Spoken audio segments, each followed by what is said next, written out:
Hi, welcome back to Serger Tip Clips. Many of us have created pintucks on our serger. We might have used a 3-thread rolled hem for very narrow, delicate pintucks, possibly a 3-thread narrow overlock stitch for a flatter, slightly wider pintuck. And today I'd like to introduce you to a new way of creating pintucks on your serger, and I call them chain tucks. As you might have guessed, it's using the chain stitch in cover chain stitch mode instead of overlock mode.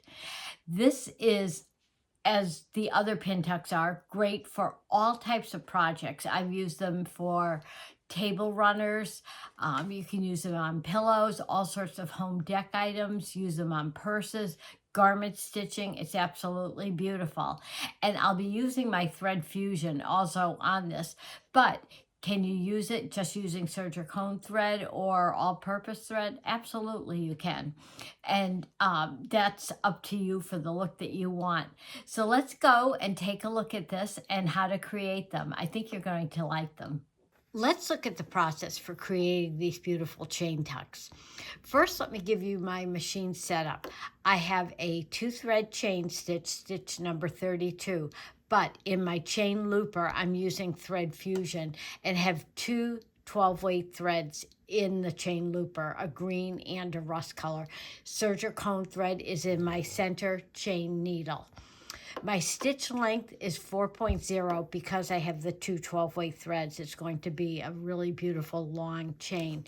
This is a quilting weight cotton, and on my sample, and I use this fabric on a table runner for this technique, I wanted to add a little extra dimension and just a little bit more body to the fabric. So I interfaced it with SF101, which is a woven fusible interfacing. So I have drawn lines with a friction pen, which is heat erasable, on the right-hand side. They're 1 inch apart from each other. And what I'm going to do is, you typically see me stitch with the clear standard foot, number 27. But for this technique, I like C13, the covered chain stitch foot, because I use the edge of the foot as my guide for riding along the fold of the tuck. So I'm going to fold the fabric right sides together, or excuse me, wrong sides together on that first line. And what I'm doing is I am going to align the edge of the presser foot with that tuck. Now, the thing to remember is, depending on which way you want the folds to go on the finished tucks, you're going to stitch with the opposite side face up, because that is going to be my needle thread.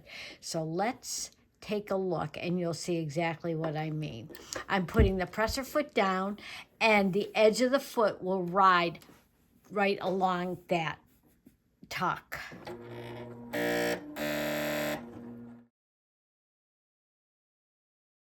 Give my threads a clip, and let's take a look at that first one. So this way, even though I was folded this way for stitching, when I press this, it's going to be pressed in the opposite direction. And so I would want to start on the exact same top edge for each tuck if they're all going in the same direction. Now, if you wanted to have on the other edge, have them going and kind of facing each other with the folds, then you would do the opposite. You'd flip it around and stitch it like this, and that way when you press it, you would fold it in.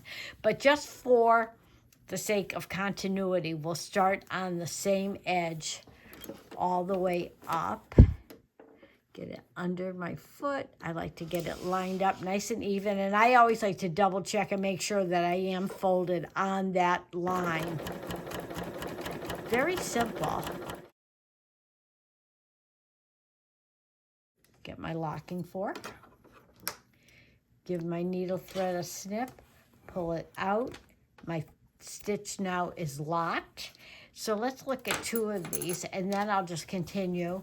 I'll give it a press and show you what it is. It's very pretty and easy. All you're doing is stitching. So I'm going to continue with the next 3 lines, give this a press, and let's take a look at it when we're done. I have all 5 tucks pressed and all going in the same direction, and you can see how pretty they are, and they're all very uniform, and that little bit of interfacing just gives it a crisp feel without making it super stiff. But you can certainly do it without interfacing in it. Just test it.